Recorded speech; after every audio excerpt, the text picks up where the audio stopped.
एक होता आमचा लाडका उदय दादा, तिकडून दगड मारत होता. एवढी दगड होती चांगली मोठी.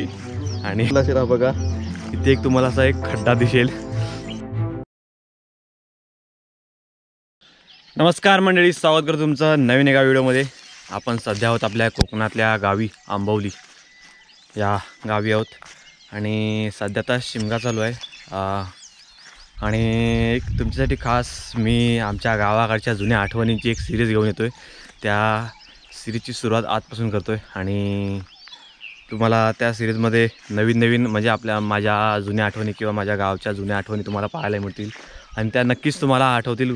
खूप छान आहेत आणि एकदम चित्रविचित्र एकदम आहेत आठवणी. सो तुम्हाला नक्कीच त्या आवडतील. आपण सध्या आहोत आमच्या बागाच्या परिसरामध्ये. आणि ह्या ठिकाणची एक आमची गोड आठवण आहे माझी, खूप भारी आहे. म्हणजे ह्या जे तुम्हाला बोर दिसतं ही एक समोर एक बोर होती, इथे एक बोर होती, इथे एक बोर, ही एक आणि अजून एक वरती.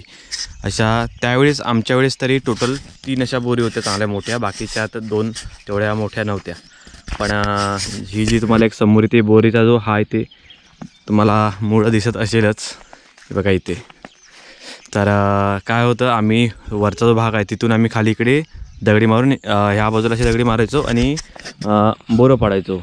म्हणजे काही मुलं मी ज्या ठिकाणी उभा आहे तिथे उभी राहून उलटी दगडी मारायची आणि काही मुलं तिकडून ह्या बाजूला अशी दगडी मारायची. सो मी आय गेस शाळेमध्ये येतो गावी. आणि असंच संध्याकाळची शाळा सुटली साधारणतः 5-1 वाजता. आणि आम्ही आलो तो म्हणजे रोजचा आमचा शेड्यूल ठरलेला असायचा, शाळा सुटली की संध्याकाळी जायचं बोरं जमवायला बोरीखाली. तर असंच मी ह्या बोरीखाली आलो होतो आणि ह्याच ठिकाणी उभं होतो. हा बघा तुम्हाला दाखवतो. हा बघा हा जो ठिकाण दिसतोय ह्याच ठिकाणी उभा होतो इथे असं. आणि तिकडून मुलं दगडी मारत होते. ॲक्च्युली लहान असल्यामुळे लहान असल्यामुळे मला पण तेवढं काय असं म्हणजे काय ते तुम्ही म्हणू शकता एवढा मी विचार केला नव्हता. पण समोरून दगड मारणाऱ्यापैकी एक होता आमचा लाडका उदय दादा. तर झालं असं की तो तिकडून दगड मारत होता. एवढी दगड होती चांगली मोठी. आणि ती दगड येऊन माझ्या इथे पडली. इथे अजूनही तुम्हाला जर तुम्ही बघितलं असेल, हा बघा इथे एक तुम्हाला असा एक खड्डा दिसेल. तो ती दगड बरोबर माझ्या इथे डोक्यामध्ये पडलेली. आणि खूप टाईम रक्त येत होता. मी इथं तसा पडून होतो म्हणजे एकदम बेशुद्ध झाल्यासारखं होतं. ॲक्च्युली तिथून वरतून ती दगड डोक्यामध्ये पडलेली माझ्या. आणि खूप भारी होतं म्हणजे ॲक्च्युली. मग नंतरला त्यानेच मला असं पूर्ण हा डोका होता सर्व रक्त बंबाळ झाला दगड पडल्यामुळे. आणि नंतरला त्यानेच मला सर्व घेऊन गेली. पोरं इथं जी होती लहान लहान माझ्याच बरोबरची सगळी होती ते सर्व पोरं घरी घेऊन गेली. मग आईने आपला जो पेंडा असतो त्या पेंड्याची बुकटी केली. ती बुकटी नंतरला इथे लावली. सो आता आणि कधी या ठिकाणी आलो की ती आठवतं मला आम्ही कशाप्रकारे ॲक्च्युली तिकडून सर्व मुलं इकडे दगड मारत होते. आणि मला पण तेवढी काही अशी आयडिया आली नाही. मी तेवढा विचारसुद्धा केला नव्हता की दगड मला येते. की नॉर्मली आम्ही असं इकडून तिकडून दगड मारायचोच. पण त्या दिवशी नशीब माझा होता आणि दगड आणि ते दगड यावेळेस डोक्यात पडला माझ्या. आणि एकदम भवारल्यासारखं मी झालो होतो पूर्ण एकदम असं चक्कर बिक्करसारखं. कारण की जोरात दगड पडलेली आणि मोठी दगड होती.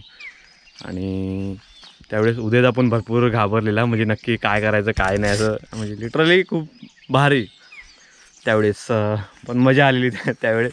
आता कधी ह्या परिसरात आलो की त्या आठवणी आठवतात. म्हणजे ॲक्च्युली काय होतं माहिती आहे, ह्या बोरी खूप यायच्या. मग आम्ही ज्यावेळेस खूप दगड मारायचो त्यावेळेस इथली जी काकी म्हणजे जी शेतकऱ्यांनी काकी आहे ती काय करायची, ह्या जी चोंड्या आहेत इकडचे आणि हा जो खालचा त्या चोंड्यांमध्ये डाळ करायची.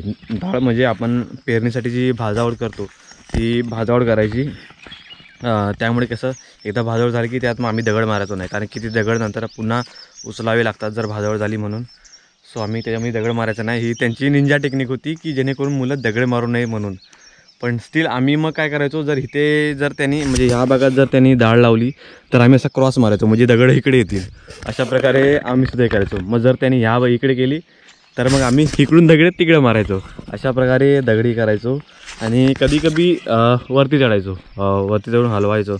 पण मोस्टली काय व्हायचं, जर जी बोरं रोज यायचो ना त्यामुळे रोज तर पिक्की बोरं मिळणार नाही आम्हाला. सो मग आम्ही काय करायचो, वरती जाऊन जोरात हलायचं किंवा मोठी काठी वगैरे आणायचं तिच्याने पाडायचो. मग जी कच्ची खाकटी विकटी सर्व जी बोरं असतील ती सर्व जमवून यायची आणि खात बसायचं. एकदम जर कच्ची असतील तर मस्तपैकी मीठ मसाला घ्यायचा आणि त्यासोबत खायचा. कायच भारी, खूप भारी लागायची. आणि लिटरली आता परिस्थिती अशी आहे की पोरं इकडं बोरानं काय येतच नाही, त्यामुळे त्यांना काय माहितीच नाही ते दिवस कसे होते आणि आम्ही ते अनुभवले ते. सो आपली ही होती गावाकडची एक छोटी आठवण. आणि जर तुम्हाला आवडलं असेल तर नक्की कळवा. आणि इथूनच मी एक आपल्या छोटीशी सुरुवात करतो आहे गावाकडच्या नवीन आठवणांची. मग भेटू आपण पुढच्या आठवणींमध्ये. तोपर्यंत तुम्ही काळजी घ्या. धन्यवाद.